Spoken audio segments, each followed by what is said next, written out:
Thank you for the opportunity. I'm in a difficult position because I'm the last panelist of the last panel on the last day. So,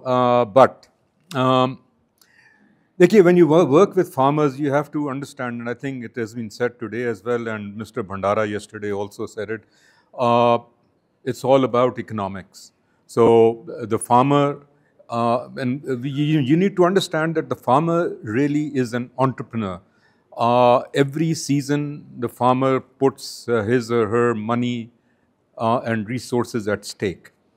So any solution that you bring to the farmer has to be proven to, so any new solution, you have to prove to the farmer that it is beneficial economically for the farmer. So you cannot implement solutions by diktat.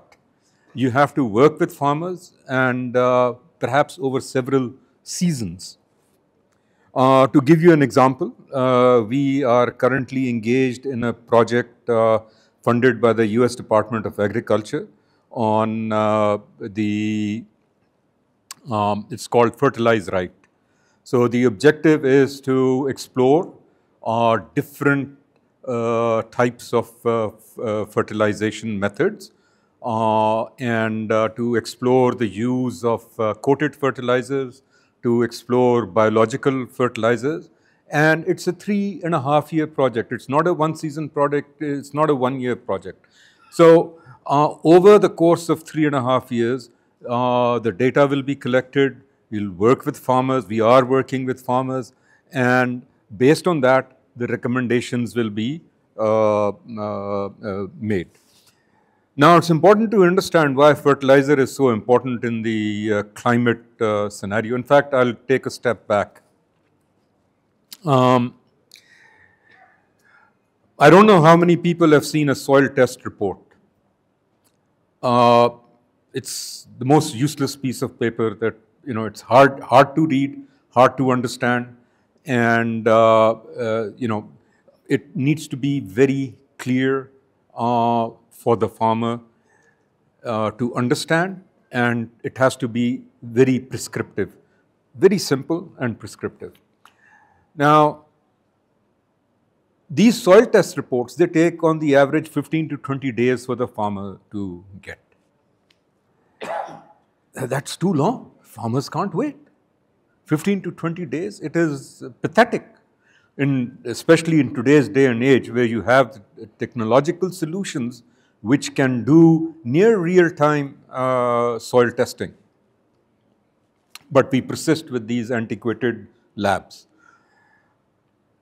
Now, the cost of not using the soil data is so high because you continue to over-fertilize, which because the fertilizer companies, they have these standard formulas, so many bags of DAP, so many bags of urea per acre, without taking into account the nutrient profile. It's killing the organic matter of our soils. Pakistan has, on the average, I think, 0.5% organic matter in our soil. And for healthy soil, you need at least 1.5%. And then the way you use fertilizer. Broadcast.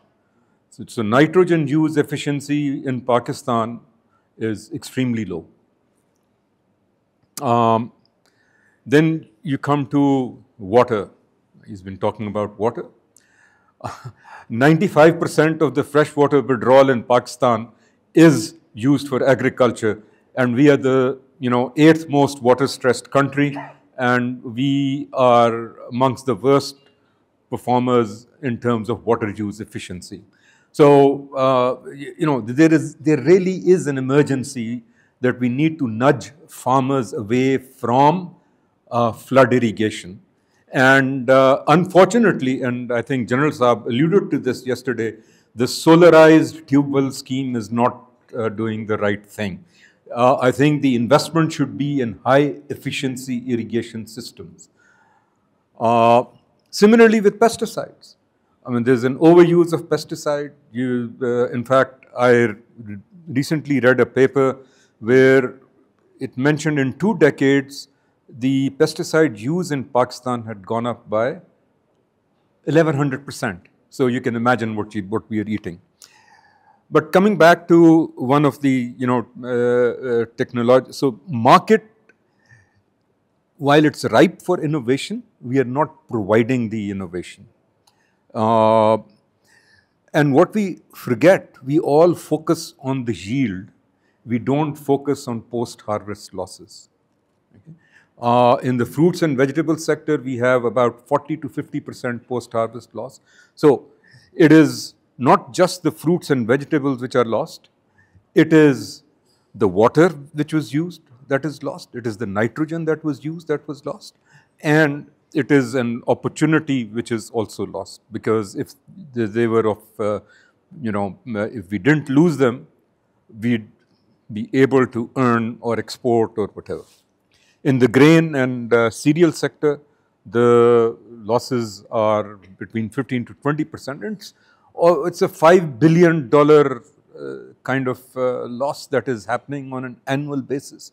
So, here is really an area, the storage, transportation, of agriculture commodities, where climate finance can make a huge difference. And no one is investing it in these areas on scale in Pakistan. So, working with farmers, you have to understand their issues. You have to respect them. You cannot enforce solutions. If you want to, if you talk about mobile apps, you have to take the, several designs to the farmer to see which one is most. Thank you, Fawad. Thank you very much. So, I'm sorry, I have to stop it here. I think we have had diverse opinion from our experts from the panel. There were innovators here, there were academia here, from government side. We had all these things which are not ended here with one session. They are continuing, because the alarming situation is that last year's economic survey says that we have a 13.6% reduction in major crops, which means we are moving towards the food insecurity. And you rightly mentioned, Fuad, that over 90% water is consumed, which is sweet water.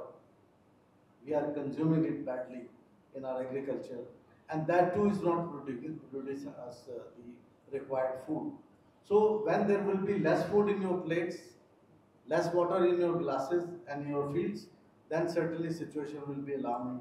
So before that, that's why this innovators platform was there. Keyr has worked to introduce some of the technologies and innovations, and there is a time that from here we should, it's an end of the project. It's not our end of the effort we have to do. Our effort should continue to scale it up at every level, whether we are working with farmers, and you rightly mentioned, Faisal Sahab, the citizen scientist. So unless we have a smart solution, climate smart solution, with indigenous knowledge of these citizen scientists and experts together, we cannot move in this direction. So with this note, I would like to thank all the panelists